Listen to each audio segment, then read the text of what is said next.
Praise the lord. దేవుని యొక్క శక్తి కలిగిన నామానికి స్తోత్రం కలుగును గాక.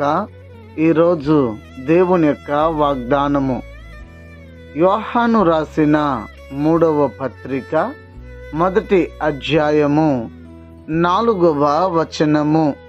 నా పిల్లలు సత్యమును అనుసరించి నడుచుకొనుచున్నారని వినుట కంటే నాకు ఎక్కువైన సంతోషము లేదు అని ఇక్కడ రాయబడి ఉంటున్నది.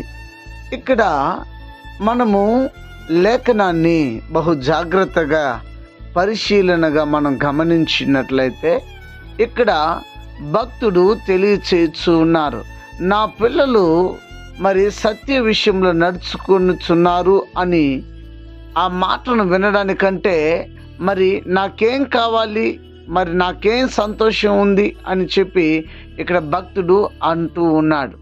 ప్రియులరా, ఒక కాపరికి సంతోషం ఎప్పుడు కలుగుతుంది అంటే విశ్వాసులు వాక్యానుసారముగా జీవించుచున్నప్పుడు, వాక్యాన్ని అంటుకట్టుకొని నడుచుచు సంఘములో దినదినానికి వాక్యములో ఎదుగుతూ ఉన్నప్పుడు దానిని చూసి ఒక సేవకుడు సంతోషపడతాడు.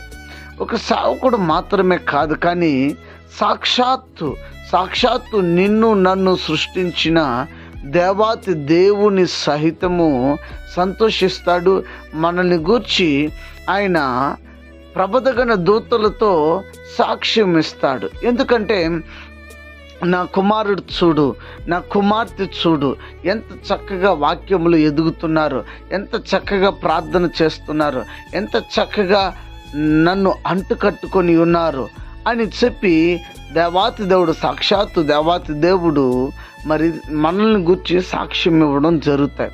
ఇక్కడ భక్తుడు అంటాడు, నా పిల్లలు సత్య విషయంలో మరి ఎదుగుతున్నారు, వారు సత్యాన్ని అనుసరించి నడుచుకొనిచున్నారు అని ఎదుటి వ్యక్తి చెప్పినప్పుడు దానికంటే ఒక సంతోషం ఏముందని ఇక్కడ భక్తుడు అన్నట్టు, మనము వాక్యానుసారంగా జీవిస్తున్నప్పుడు, వాక్యాన్ని అనుసరించి మనం నడుచుతున్నప్పుడు దేవాతి దేవుడు మన యొక్క ప్రతి ప్రార్థన, మన యొక్క జీవితాన్ని బట్టి దేవుడు సంతోషిస్తాడు.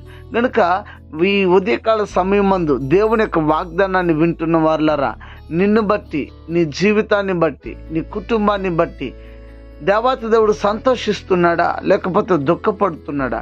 ఒకసారి మిమ్మల్ని మీరు పరిశీలన చేసుకోండి, పరిశోధించుకోండి.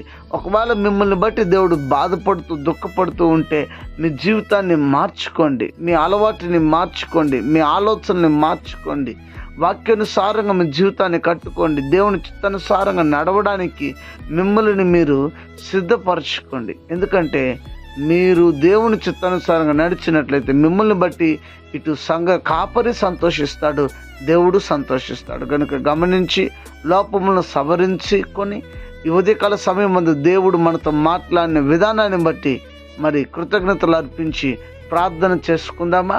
ప్రార్థన.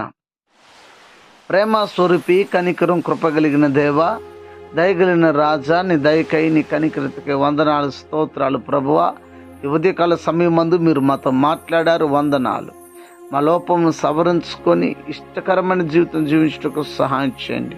అనారోగ్యం చేత ఉన్న వారికి ఆరోగ్యాన్ని, ఆర్థిక ఇబ్బందులు ఉన్న వారికి విడుదలను, రక్షణ లేని వారికి రక్షణిచ్చి రాకడానికి సిద్ధపరచమని క్రీస్తు పేరిట వేడుకొని ఉన్నాము తండ్రి, ఆమెన్.